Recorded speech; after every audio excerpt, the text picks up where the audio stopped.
The wreath-laying ceremony is now complete. The Veterans Day program will begin momentarily. Please move to your seats.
of our nation.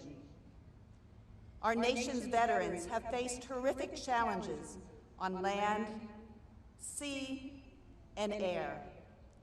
And you, as our omnipresent and ever-abiding God, have strengthened and upheld our service members and veterans through their darkest hours. You are the God who sees and understands each of us. Though humanly we do not know the names and diverse characteristics of all who have served, you, God, know. As the inscription on the tomb of the unknown reminds us, here rests, in honored glory, an American soldier known but to God. Thank you for uniquely designing each of us, for knowing each of us, and for your everlasting care. As we honor our nation's veterans, may you, God, continually equip each of us to give of ourselves in a purposeful mission and calling which seeks to uphold and honor the well-being of our nation. In your holy name we pray. Amen.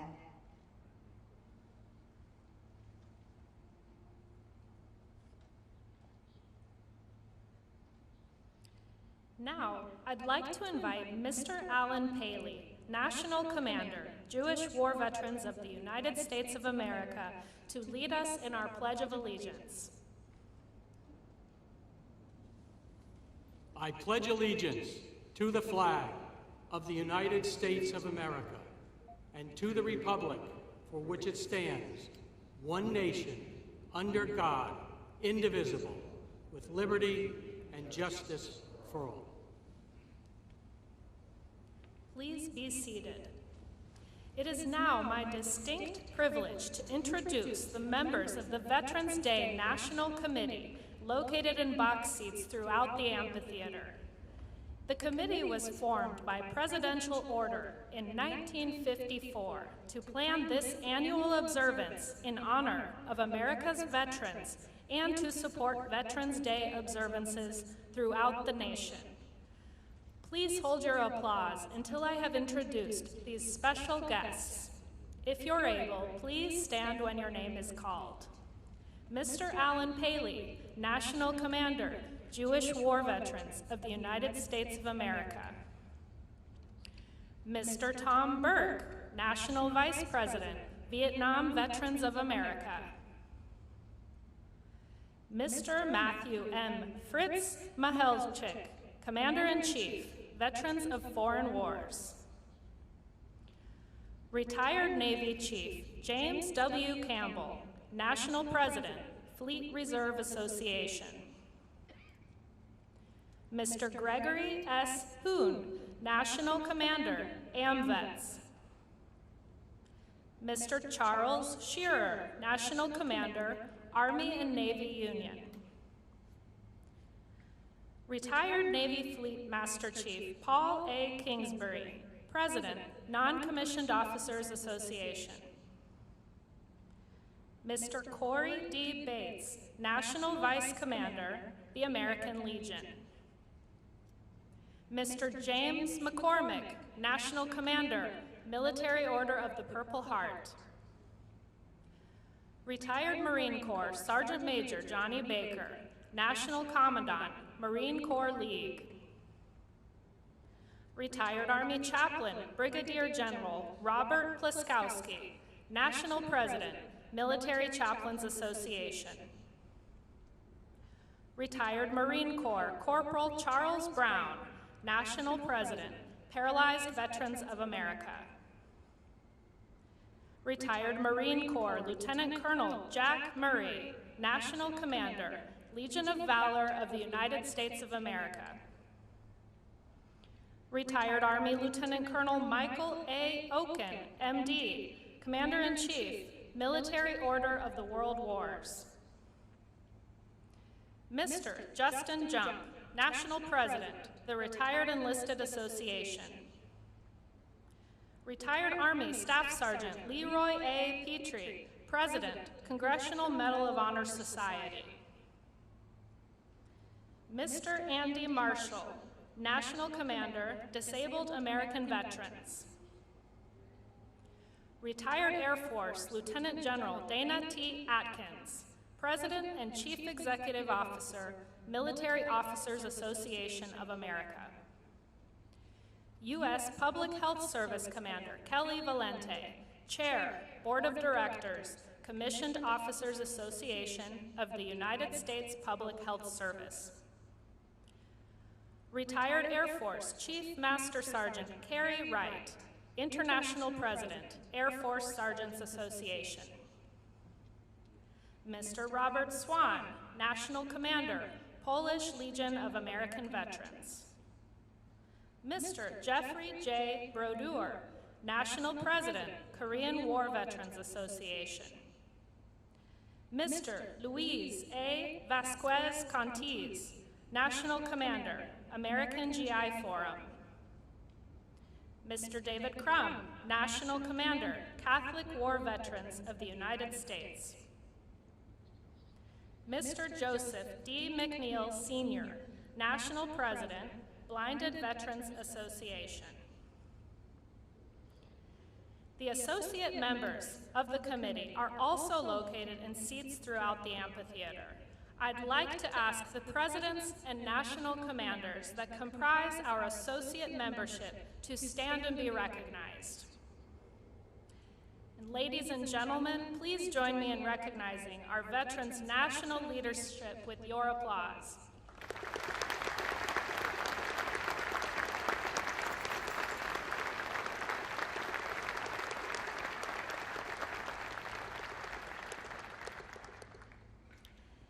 It is now my pleasure to introduce the Executive Director, Office of Army National Cemeteries and Army National Military Cemeteries, Ms. Karen Durham Aguilera. Good morning. On behalf of the dedicated men and women who serve here, welcome to Arlington National Cemetery. I would like to extend a warm welcome to the 46th President of the United States, President Joe Biden. Thank you, Mr. President, for being here today, honoring our nation's veterans. And our First Lady, Jill Biden, welcome. The Secretary of Defense, the Honorable Lloyd Austin. Secretary of Veteran Affairs, the Honorable Dennis McDonough and his wife, Kari. Secretary of the Army, the Honorable Christine Wormuth. Chief of Staff of the Army, General McConville and his wife, Maria, welcome. And Mr. Alan Paley, the National Commander of the Jewish War Veterans, thank you for being the Veteran Service Organization's host and for your participation in this important national observance. And to all dignitaries and families and everyone watching from across our great nation, thank you for being with us today. The cemetery is beautiful this time of year, and it is fitting that we once again recognize our veterans on these most hallowed grounds. Today is a celebration of honor, duty, and patriotism. Arlington National Cemetery is a solemn place surrounded by over 400,000 soldiers, sailors, Marines, airmen, and Coast Guard men, and their families who have proudly served our nation in peacetime and in war. While Memorial Day is dedicated to remembering those whom we have lost, today is a celebration of all of those who have worn the uniform, including and especially those who are still with us. I encourage each and every one of you to pause for a moment today and thank a veteran or military family member for their service and sacrifice. Today may be solemn, but it can also be joyous, as we remember loved ones, friends, comrades in arms who have served and may still be serving. I will also briefly talk about an historic event that concludes today with this observance. For the last year, we have held events to commemorate the centennial of the Tomb of the Unknown Soldier with the interment of the World War I unknown. 100 years ago today, that service member completed his final journey from France and was laid to rest here in the heart of Arlington National Cemetery to represent all service members who had lost their lives and their identities. We did so to provide comfort and closure to those family members who were never given the opportunity to lay to rest their child, husband, or father. More of the history of the Tomb of the Unknown Soldier can be found in our commemorative educational programs online. I encourage everyone to learn more about this iconic site. Stories of the service and sacrifice we celebrate today are etched in marble all around us, from the inscriptions on gravestones to the Tomb of the Unknown Soldier. Most important are the patriotism, valor, and fidelity etched in the hearts and souls of our service members, past, present, and future. They are the vanguard of our freedom and our liberty. Today, as for the past 157 years, Arlington National Cemetery is honored to serve our veterans and their families at our nation's most sacred shrine. No place at Arlington National Cemetery can be purchased. Each must be earned through honorable service. To everyone here today, I'm proud to say we are a great people, honoring service and sacrifice to a grateful nation. So thank you to all of our veterans and families, and once again, welcome to Arlington National Cemetery. I will be followed by the National Commander of the Jewish War Veterans, Mr. Alan Paley. Thank you.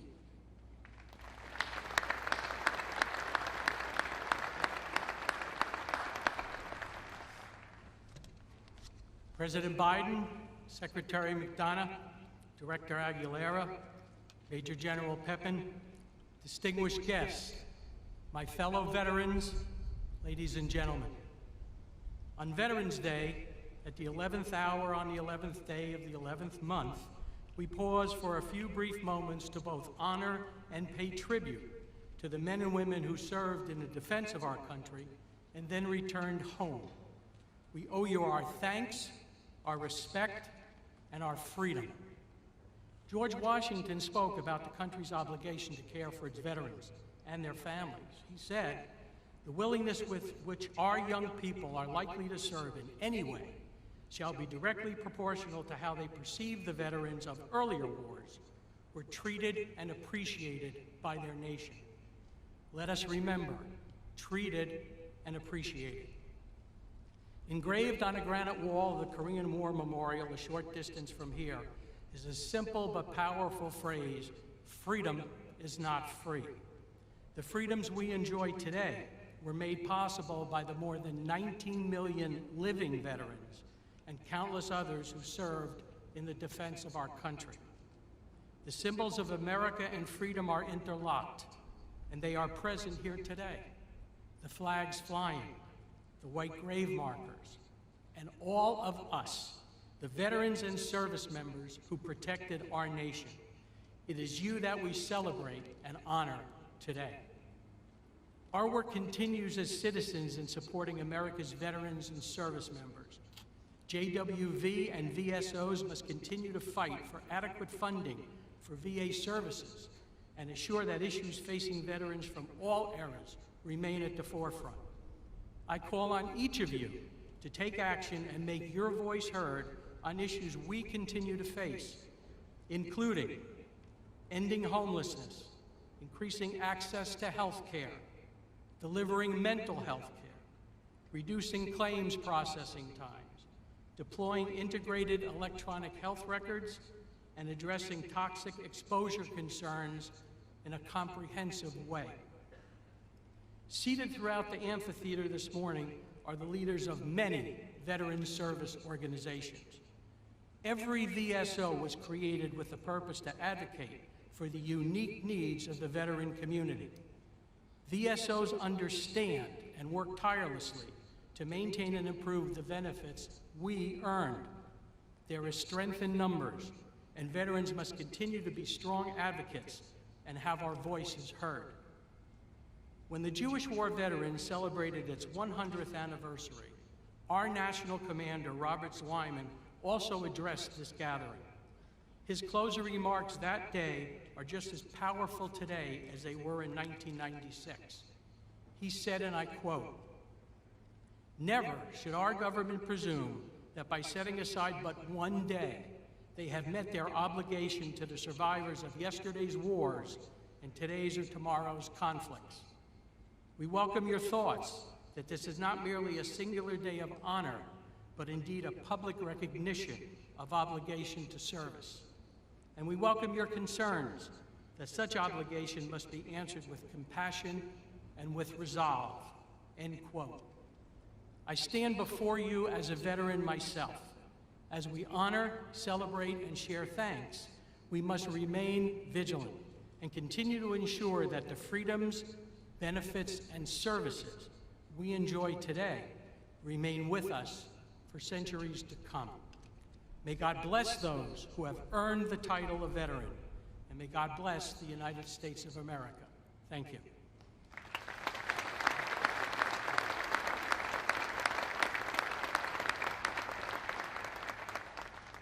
It gives me great pleasure to introduce the 11th Secretary of Veterans Affairs, the Honorable Dennis McDonough.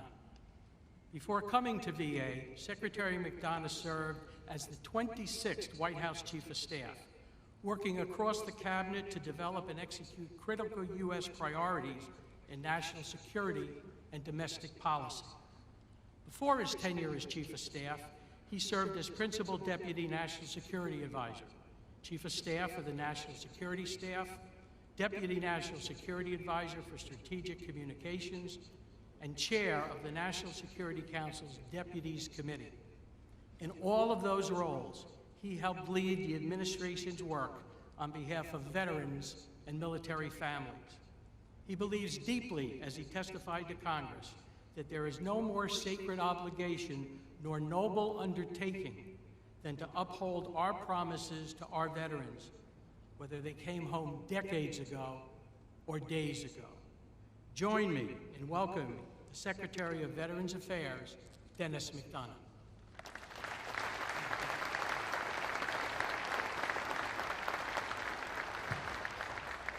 Thanks, Alan, for that very generous introduction, for your service to our country, and for leading today's fantastic host organization, Jewish War Veterans of the United States of America. Mr. President, welcome. My deepest thanks to you and to the First Lady for being here. We are forever grateful for your leadership, for your unwavering support of our nation's veterans, their families, caregivers, and survivors. Let me also acknowledge the distinguished leaders from the Cabinet, Congress, VA, veteran service organizations, veteran family and caregiver advocacy organizations, and our Veterans Day National Committee.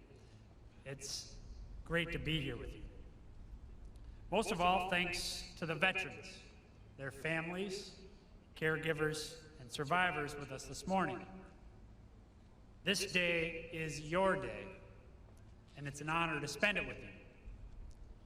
Each year, America pauses on November 11th to remember and recognize those men and women who fought our nation's wars and defended us during periods of restless peace.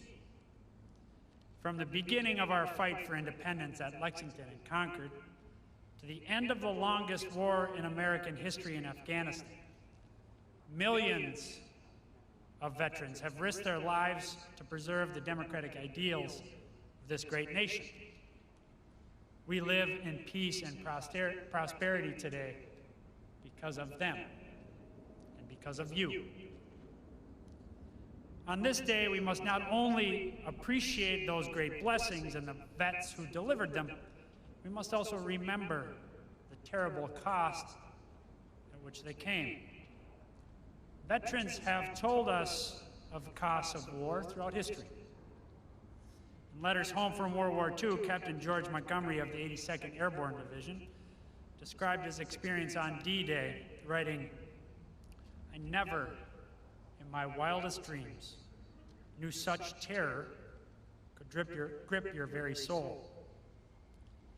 Senator Max Cleland, an indefatigable patriot, hero of the war in Vietnam, and the father of the modern VA, who passed away earlier this week, echoed that sentiment, writing, "War is as close to hell on earth as anything ever could be." Sentiments like these have been expressed by veterans of every conflict. Those who bore the bloody battles of the American Civil War, the hellish trenches of the First World War, the frozen mountains of Korea, the jungles of Vietnam, and the cities, deserts, mountains of Iraq and Afghanistan. Many service members gave their last full measure of devotion during those wars, some of whom now rest on the hallowed grounds of the cemetery, or in the tomb of the unknown soldier, which, as of today, has stood for 100 years. Other brave service members come home as veterans. But for those veterans, those wars did not end when the final bullet was fired, nor when the final service member came home. Instead, those wars live on, in their minds and in their bodies, in scars visible and invisible, sometimes for years, sometimes forever. This day, Veterans Day, is our day to honor the vets who made those sacrifices, a day to remember what they've done for us, a day to recognize that when those veterans serve and sacrifice, so do their families, their caregivers, their survivors. But critically, Veterans Day is also a call to action, a reminder that it's our sacred responsibility as Americans to serve those who have served our country. That call to action dates all the way back to President Lincoln's second inaugural, when he charged a wounded nation to care for those who shall have borne the battle and for their families, survivors, and caregivers. And that same call echoes today, when President Biden reminds us that our nation's most sacred obligation is to prepare and equip troops we send into harm's way and to care for them and their families when they return home. At VA, that means we're providing veterans with world-class health care, with benefits they've earned and so rightly deserve, with a lasting resting place that's a tribute to their service. And with President Biden's leadership, VA is doing exactly that, providing more care, more benefits, and to more veterans than at any time in our nation's history. But this day reminds us that it's not just the job of VA to serve veterans, their families, survivors, and caregivers. It's the job of every American. Because whenever someone signs up to honor our country in the military, our nation makes them a simple promise. If you take care of us, we'll take care of you. If you fight for us, we'll fight for you. If you serve us, we'll serve you when you come home. The thing is, our nation as a whole makes that promise. But it's on all of us, every single one of us, to keep that promise. There are many ways to do that. From reaching out to the veterans in your life, to lending a hand when a veteran needs help, to doing your small part to uphold the principles of democracy for which veterans have fought and bled to defend, whatever the method. Serve veterans and serve them well. Remember their sacrifices. Recognize their service and recommit and renew your pledge to them, because that is our most sacred responsibility as Americans on this Veterans Day and every day. I know of no one who keeps that promise better than President Biden. As a senator, as vice president, and now as president, and as the surviving father of an Iraq war veteran, President Biden has dedicated so much of his life to serving those who have served us. Veterans, their families, survivors, and caregivers could not ask for a stronger advocate. And so, without further ado, it is my great personal and professional honor to present to you our Commander-in-Chief, the President of the United States of America, Joe Biden.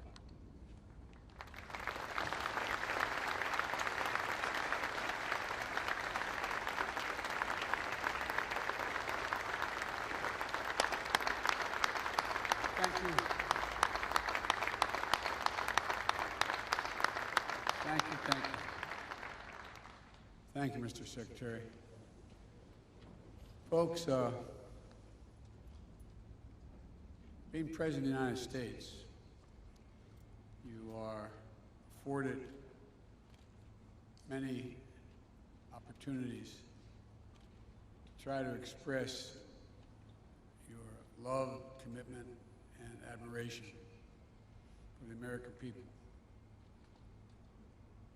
And I must say to you that the single greatest honor I have been afforded as president is to stand before so many of you, those Medal of Honor winners out there, and talk about Veterans Day and veterans.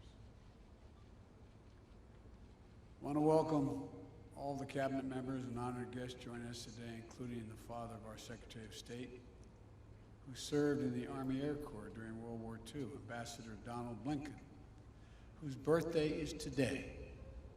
Happy birthday.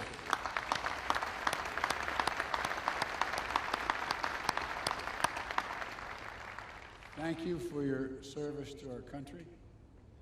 And I just want to tell you, I know you're a little younger than I am, but you know, I've adopted the attitude of the great Negro at the time pitcher in the Negro Leagues, went on to become a great pitcher in the pros, into the Major League Baseball after Jackie Robinson. His name was Satchel Paige. And Satchel Paige, on his 47th birthday, pitched a win against Chicago. And all the press went in and said, "Satch, it's amazing. 47 years old, no one's ever pitched a win at age 47. How do you feel about being 47? He said, "Boys, that's not how I look at it." I said, "How do you look at it, Satch?" I said, "I look at it this way. How old would you be if you didn't know how old you were?" I'm 50 years old, and the ambassador's 47. But all kidding aside, Mr. Ambassador, thank you for your service during World War II, as well as your service as an ambassador. And thank you for raising such a fine man, Tony Blinken, our Secretary of State. To all our veterans, past and present, we thank you, we honor you, and we remember always what you've done for us. I'd like to recognize one of our national heroes who is here today, Medal of Honor recipient, Mr. Brian Thacker. During the Vietnam War, then First Lieutenant Thacker put the safety of his fellow troops above his own, providing cover fire against an attacking enemy, and even calling in artillery fire on his own position so our forces had a better chance to withdraw. Wounded, unable to leave the area, he evaded capture for 8 days until finally friendly forces retook the position. Yours is a remarkable story. It'll never be forgotten. We'll also never forget the stories of American leaders and icons we've lost recently, who shaped our nation in ways that are hard to measure. I've lost, like many of you, 3 good friends in the last month. General Colin Powell, a child of immigrants who grew up to be the chairman of the Joint Chiefs of Staff, the Secretary of State, a man who was a friend but who earned the universal respect of Americans and people for his leadership in uniform and out. And a guy who became good friends, and many times I was in and out of Iraq as a vice president and a senator, General Ray Odierno. I met multiple times in Iraq, and who did so much to help get us where we are today, and who always put the troops and his veterans first. It was an honor to have my son, Major Biden, serve under his command at the time. And my friend and colleague, who was mentioned already, United States Senator Max Cleland, who was a triple amputee, knew the cost of war as well as anyone could ever know it, and went on to champion the dignity and care of Americans and wounded veterans throughout his life. We lost all 3 of these incredible veterans in the last several weeks, and our hearts go out to their families. These are stories that inspire generation after generation of Americans to step forward, to to defend our nation. And today, we pay homage to the unrelenting bravery and dedication that distinguishes all those who have earned the title of American veteran. It's an honor that not only a small percentage of Americans can claim, and one that marks those who are able to claim it as brothers and sisters. It's a badge of courage that unites across all ages, regardless of background, because to be a veteran is to have endured and survived challenges most Americans will never know. You've come through the trials and testing, braved dangers and deprivations, faced down tragic realities of war and death. You've done it for us.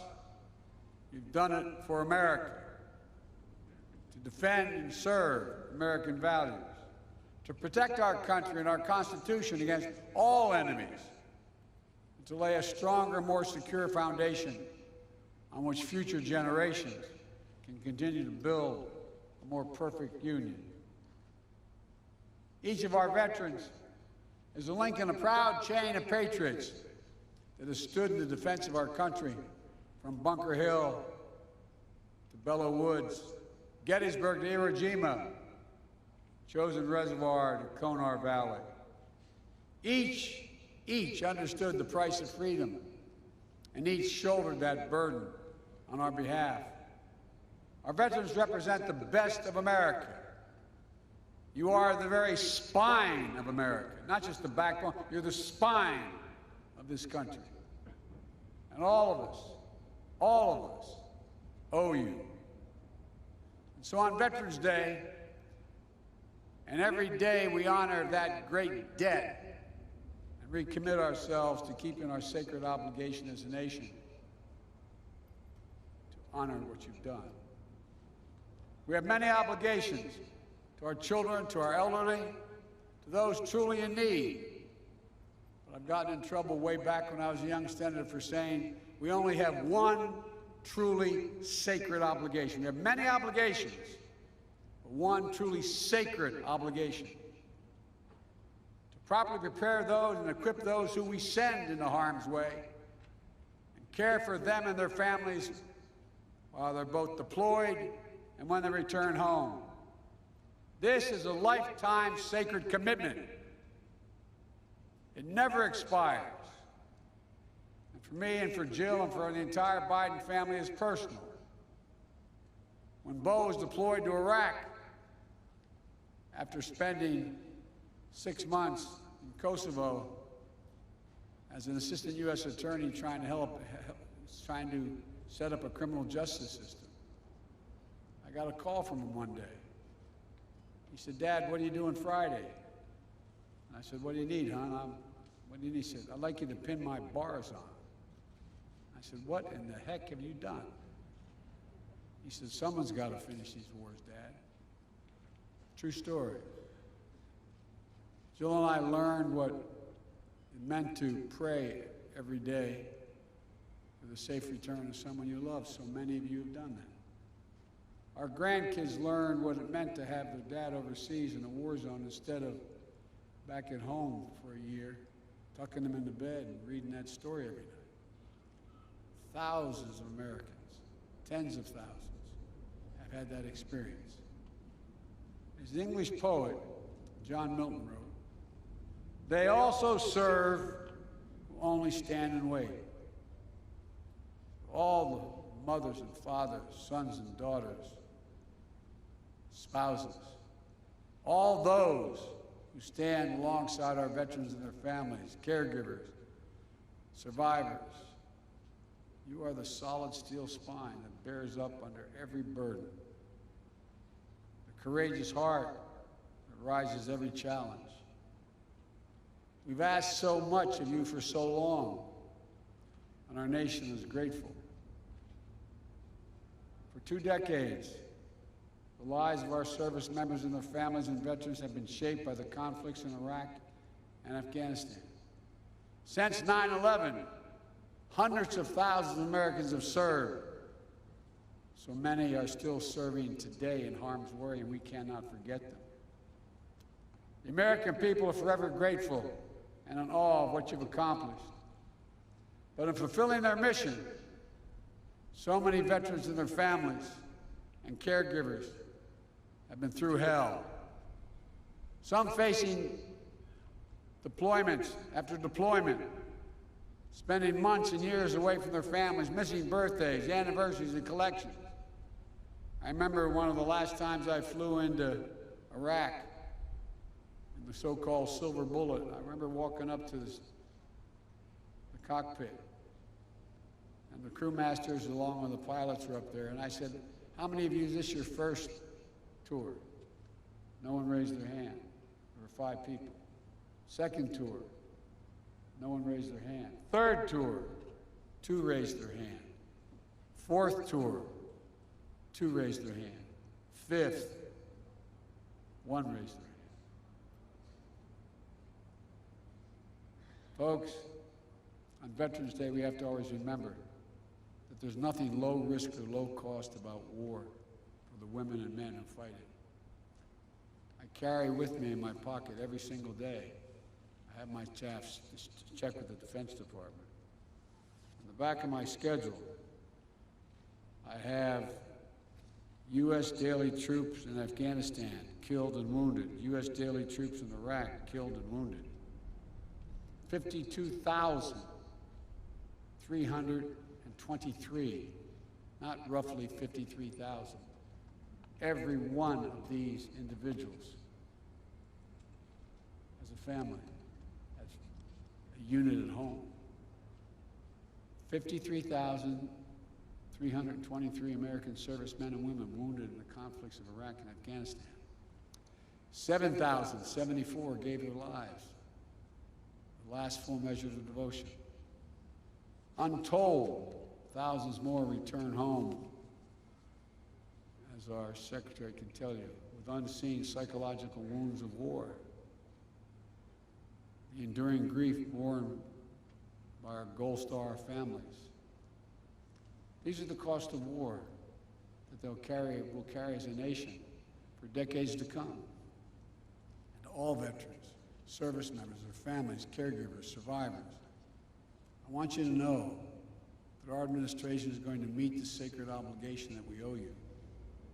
We're going to work with Congress, Republicans and Democrats together to make sure our veterans receive the world-class benefits that they've earned and meet the specific care, specific needs that they each individually need. That means expanding presumptive conditions for toxic exposure, particulate matter, including Agent Orange and burn pits. We're going to keep pushing on this front to be more nimble and responsive, reviewing all the data and evidence to determine additional presumptive conditions that make sure our veterans don't have to wait to get the care they need. It also means prioritizing mental health care that's necessary to treat the invisible wounds that so many of our veterans carry, including pursuing our newly released comprehensive public health strategy to reduce military and veteran suicides. I want to say clearly to all our veterans, if you're struggling, you're so used to never asking for anything. If you're struggling, reach out. Call the Veterans Crisis Line. Having trouble thinking about things. It's no different than if you had a wound in your arm. It's also making sure that the growing population of women and LGBTQ+ veterans receive appropriate services and support. As we continue our efforts to defeat the pandemic and build back better, it means keeping the needs of veterans front and center. The American Rescue Plan included $17 billion to support VA's COVID-19 response, to get vaccine shots in arms as fast as possible, and to fund programs that provide rapid retraining assistance for veterans who may have lost their jobs in the pandemic, housing assistance, debt forgiveness, and to invest in improving VA facilities and the living conditions of vulnerable veterans. Through Jill's work of joining forces, we're also working to support our veterans and military families, survivors, and caregivers so they can have what they need to thrive. They deserve it.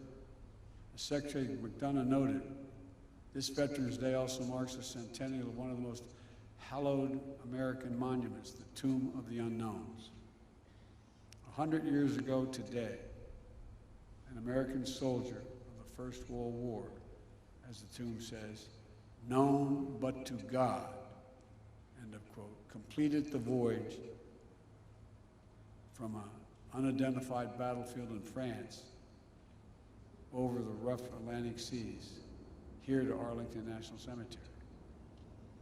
He lay and stayed under the Capitol Rotunda for 2 days on the same plinth that held the body of Lincoln, as 90,000 Americans came to pay respects.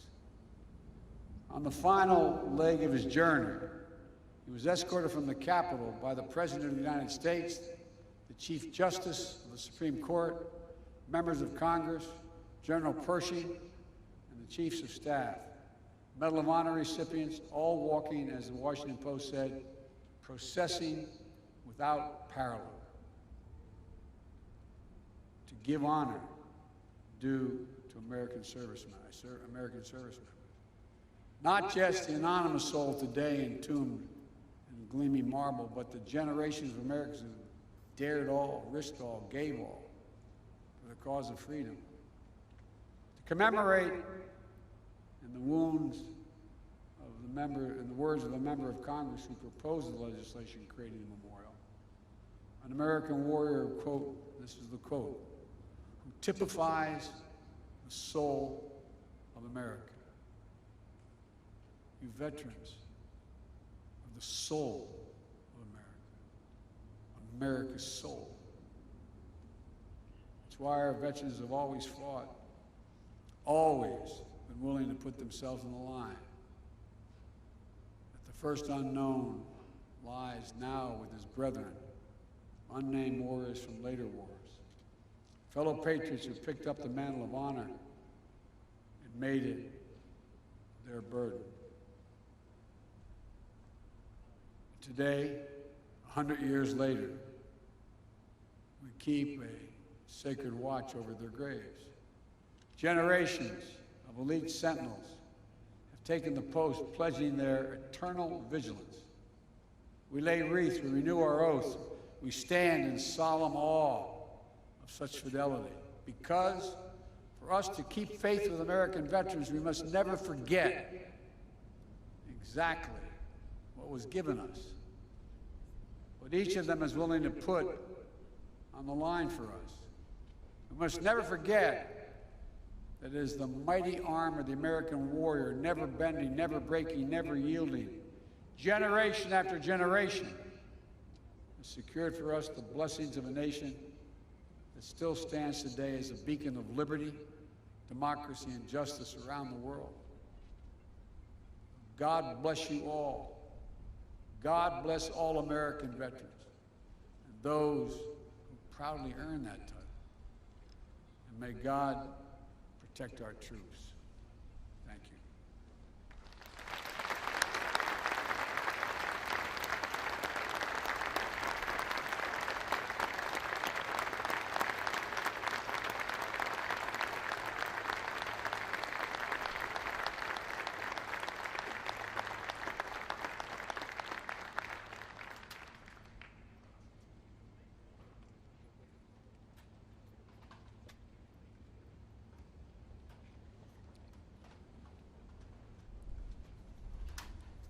Ladies and gentlemen, and now the United States Coast Guard Band will play and the Armed Forces Chorus will sing, God Bless America.